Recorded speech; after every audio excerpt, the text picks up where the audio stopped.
What I've noticed in my innumerable hours of doom scrolling on TikTok and Instagram is just the incredible depth of influence that parasocial relationships with influencers can have over young people, particularly young people who are neurodivergent or have other risk factors. So let's have a look. What's a parasocial relationship? For those of you who are unfamiliar with the terminology, a parasocial relationship is a one-way relationship, particularly with an influencer. So when I'm talking about influencers, I think it's incredibly important that we understand the context that these people have on young people. Influencers are playing a character. Oftentimes it's a caricature of the person they are. Young people don't get this. Because they present as themselves, they're almost uniquely influential, hence the term influencer, to the way young people think.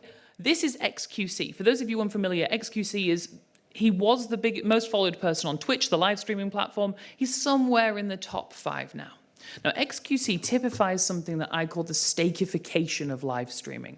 And what we've seen happen, I made that up, trademark.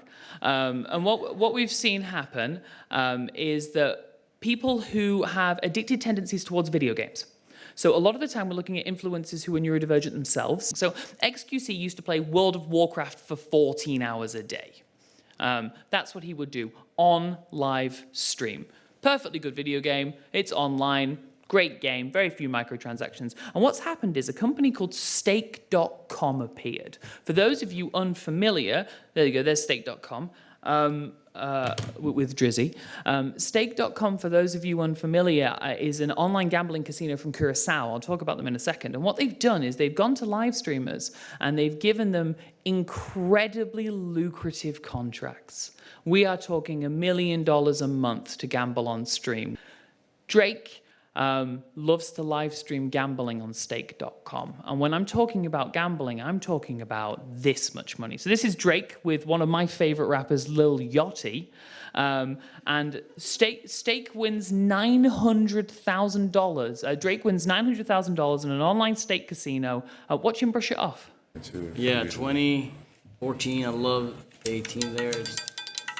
Oh! We'll take. That's good. That felt good though. Yeah, that was nice. What do you mean you'll take it? It's 900 grand. Yeah.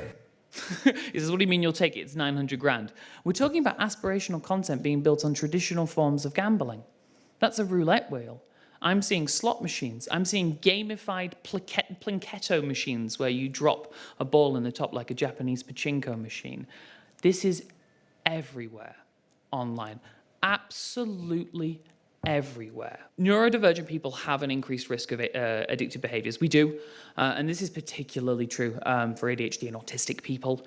So there's some stats here. 25% of those seeking treatment from compulsive gambling have an ADHD diagnosis. For those of you who are familiar with the diagnosis procedure in the UK, we're looking at around 3 to 5 years. So it's remarkable when there is a diagnosis that's prevalent.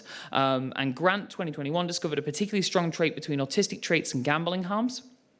I've seen it a lot in my community for a variety of factors, and it's increasing as this sort of online aspirational gambling increases.